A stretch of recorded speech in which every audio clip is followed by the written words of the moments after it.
जय श्री राधे दोस्तों, स्वागत है आप सबका आपके अपने चैनल में। तो चलिए आज जानते हैं इस वीडियो के माध्यम से कार्तिक मास का महत्व और कार्तिक मास की कथा। कार्तिक मास में पूरे माह स्नान दान, दीपदान, तुलसी विवाह, कार्तिक कथा का महात्म्य आदि सुनते हैं। ऐसा करने से अत्यंत शुभ फलों की प्राप्ति व पापों का नाश होता है। पुराणों के अनुसार जो व्यक्ति इस कार्तिक माह में स्नान दान तथा व्रत करता है तो उसके सारे पापों का अंत हो जाता है। श्री कृष्ण जी ने तो यहाँ तक कहा है कि कार्तिक का यह महीना भगवान श्री कृष्ण को अति प्रिय है। इस महीने में किया गया थोड़ा सा भजन भी बहुत ज्यादा फल देता है। भगवान श्री हरि विष्णु ने स्वयं कहा है कि कार्तिक माह मुझे अत्यधिक प्रिय है। वनस्पतियों में तुलसी, तिथियों में एकादशी और क्षेत्रों में कार्तिक भी मुझे प्रिय हैं।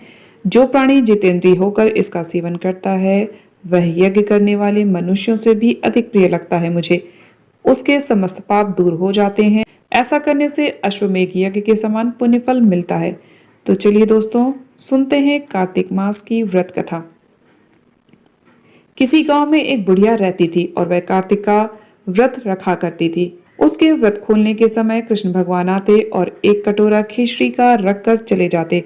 बुढ़िया के पड़ोस में एक औरत रहती थी। वह हर रोज यह देखकर ईर्ष्या करती कि उसका कोई नहीं है, फिर भी इसे खाने के लिए खिचड़ी मिल ही जाती है। एक दिन कार्तिक महीने का स्नान करने बुढ़िया गंगा गई। पीछे से कृष्ण भगवान उसकी खिचड़ी का कटोरा रख गए।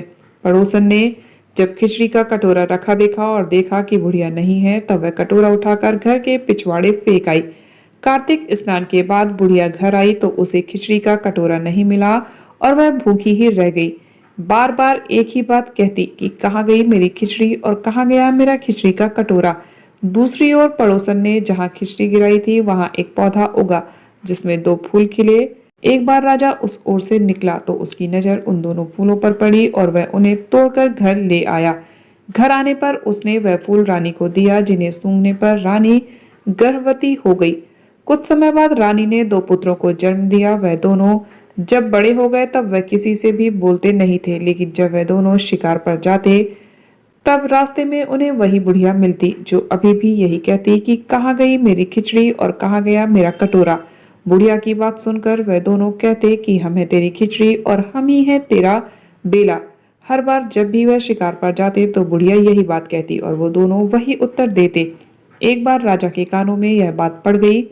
उसे आश्चर्य हुआ कि दोनों लड़के किसी से नहीं बोलते, तब ये बुढ़िया से कैसे बात करते हैं। राजा ने बुढ़िया को राजमहल बुलवाया और कहा कि हमसे तो किसी से ये दोनों बोलते नहीं हैं, तुमसे ये कैसे बोलते हैं। बुढ़िया ने कहा कि महाराज मुझे नहीं पता कि ये कैसे मुझसे बोल लेते हैं। मैं तो कार्तिक का व्रत करती थी और कृष्ण भगवान मुझे खिचड़ी का बेला भरकर दे जाते थे। एक दिन मैं स्नान करके वापस आई तो मुझे वह खिचड़ी नहीं मिली।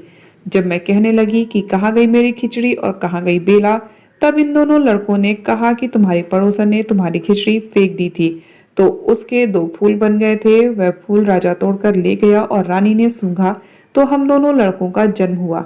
हमें भगवान ने ही तुम्हारे लिए भेजा है। तो दोस्तों ये थी कार्तिक मास की कथा। इसी तरह कार्तिक मास की कथा प्रतिदिन सुनने के लिए और भी ढेर सारी कथाओं को सुनने के लिए चैनल को सब्सक्राइब जरूर कर लीजिएगा।